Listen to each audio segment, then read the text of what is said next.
Bizda serverlarni reklama qilish davom etadi. Barchaga assalomu alaykum. Sizlar bilan Alfa va biz bugun yana yangi serverdamiz.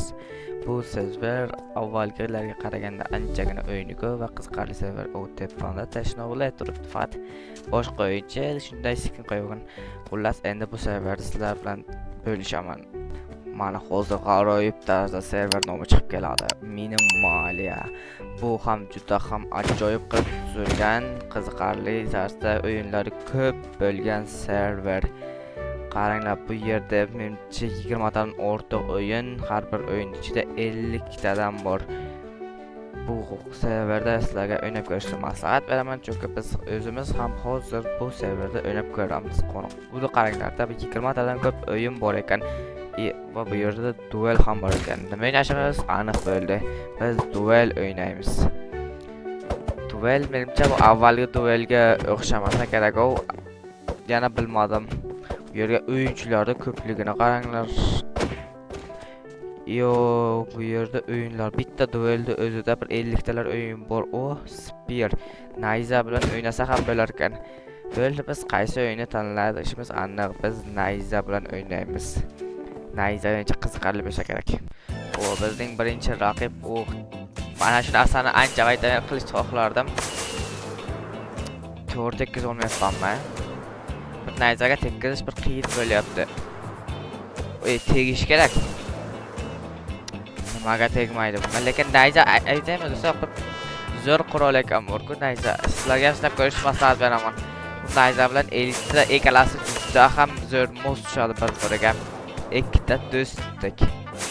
Nega bu yaramasga tegmaydi? Songa tegdi, nimaga bu tegmaydi?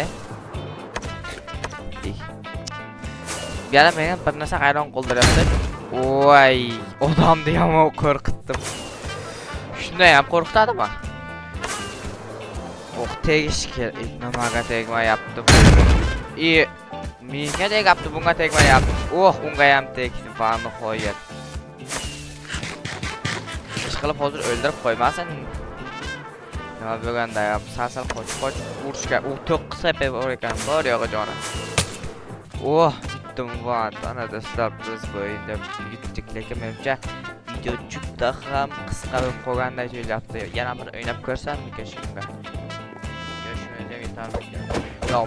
Mayli, baribir o'ynashga to'g'ri keladi, chunki Nayza menga juda ham yoqdi. Elitra bilan juda ham kelishar ekan. Bizning ikkinchi raqibimiz qoniqay. Voy, shunday imkoniyatni boy berdim ha. Ikkinchi raqibimiz zo'rga o'xshayapti. Nimaga tegmaydi?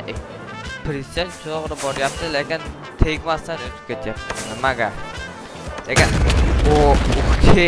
yomon tegdi. Yomon. Teatrda davush yomon chiroyli chiqdi. Arqamdan qo'layaptimi? Teatrda davush lekin yomon chiroyli chiqdi bu sizlarga aytsam. Kraslar, lekin bu yerda qarang, dekoratsiyasini qanday chiqargan. Teparada kapalaklar va atrofda binoralar, ikkinchisi ham tektonikda tartimi qolmadi. Aytgancha bu serverda bundan tashqari YouTube qo'ydim-ku, bu serverda bundan tashqari yana juda ham ko'p qiziqarli va ajoyib PvP ga tayyorlanish uchun o'yinlar ko'p ekan. Sizlarga o'ynashni maslahat beraman. Lekin bir tarafdan tashqi dekoratsiyasi uncha ham chiroyli emas. Qaranglar, bir qanaydir cho'l zonami, bir qanaydir kavboylar yashayotgan joy bo'ladi-ku, ana shunday kichik joyga o'xshab qolgan. Lekin buni o'yinlarini ichi juda ham chiroyli qilib tuzilgan. Mayli do'stlar, sizlar bilan Alfa bo'ldik. Kanalga obuna bo'lishni esdan chiqarmang. Chunki biz tezroq 100 ta obunachiga ega bo'lishimiz kerak. Bu juda ham zarur. Mayli, yaxshi qolinglar.